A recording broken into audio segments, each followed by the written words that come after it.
അഭിലാഷ് പ്ലാവടിയിലും അനിയനും ഒരു കനാലിലെ വെള്ളം വരാൻ വേണ്ടി കാത്തിരിക്കുന്നതും അതിൽ ചാടാനും അതിന്ന് ഫുഡ് കഴിക്കാനൊക്കെ അതിന് സന്തോഷം കണ്ടെത്തുന്ന ഒരു പാവം ചേട്ടൻ അനിയനും.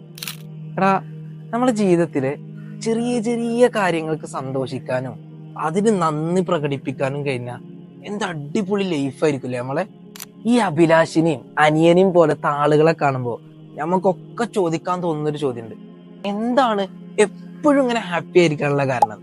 അതിന് ഓരെന്നെ പറയുന്ന ഒരു മറുപടി ഉണ്ട്: ഇന്നലകളിലെ നമ്മളെ അലട്ടുന്ന ഓർമ്മകളെ കുറിച്ച് ടെൻഷൻ അടിക്കാതിരിക്കുക, പറച്ചോനെ നാളെ എന്താവും എന്നുള്ളൊരു ബേജാറുണ്ടല്ലോ, അത് ഒഴിവാക്കുക.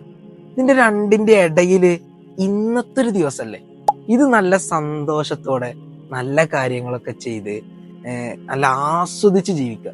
ഇപ്പൊ ഉദാഹരണമായിട്ട് ഞാൻ ഇപ്പൊ വീഡിയോ എടുക്കുമ്പോ ഏകദേശം ഒരു 3 മണിയായിട്ടുണ്ട്. നോമ്പ് തുറക്കാൻ വളരെ കുറഞ്ഞ സമയമുള്ളൂ. പത്തിരിയും ബീഫും സമൂസയും, ഔ ഇന്നിനി സന്തോഷിക്കാൻ വേറെന്താ വേണ്ടേ? അതേപോലെ ഈ പരിശുദ്ധമായ റമദാനില് ഒരുപാട് കാര്യങ്ങൾ നമുക്ക് സന്തോഷിക്കാണ്ട്. പള്ളിയിൽ ഇത്തികാഫിരിക്കുക, അല്പനേരം ഖുർആൻ ഓതുക, ആരെങ്കിലുമൊക്കെ ഒന്ന് സഹായിക്കുക. അങ്ങനെ സഹായിക്കുമ്പോ അവരെ മുഖത്ത് കാണുന്ന പുഞ്ചിരി അതൊക്കെ ആസ്വദിക്കുക. ഇതൊക്കെ തന്നെയാണ് ഈ സന്തോഷിക്കാനുള്ള കാരണങ്ങളൊക്കെ. പിന്നെ ചില ആളുകളൊക്കെ പറയാറുണ്ട്, എന്റെ ജീവിതത്തിൽ വലിയ കാര്യങ്ങൾ വന്നാലേ ഞാൻ ഹാപ്പി ആവുള്ളൂ, സന്തോഷിക്കുള്ളൂ. അവരൊക്കെ എപ്പോഴെങ്കിലും ഹാപ്പി ആവുള്ളൂ.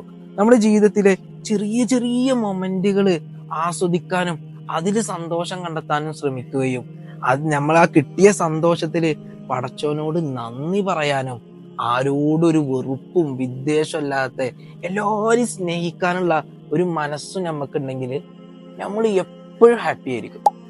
ശരിയല്ലേ?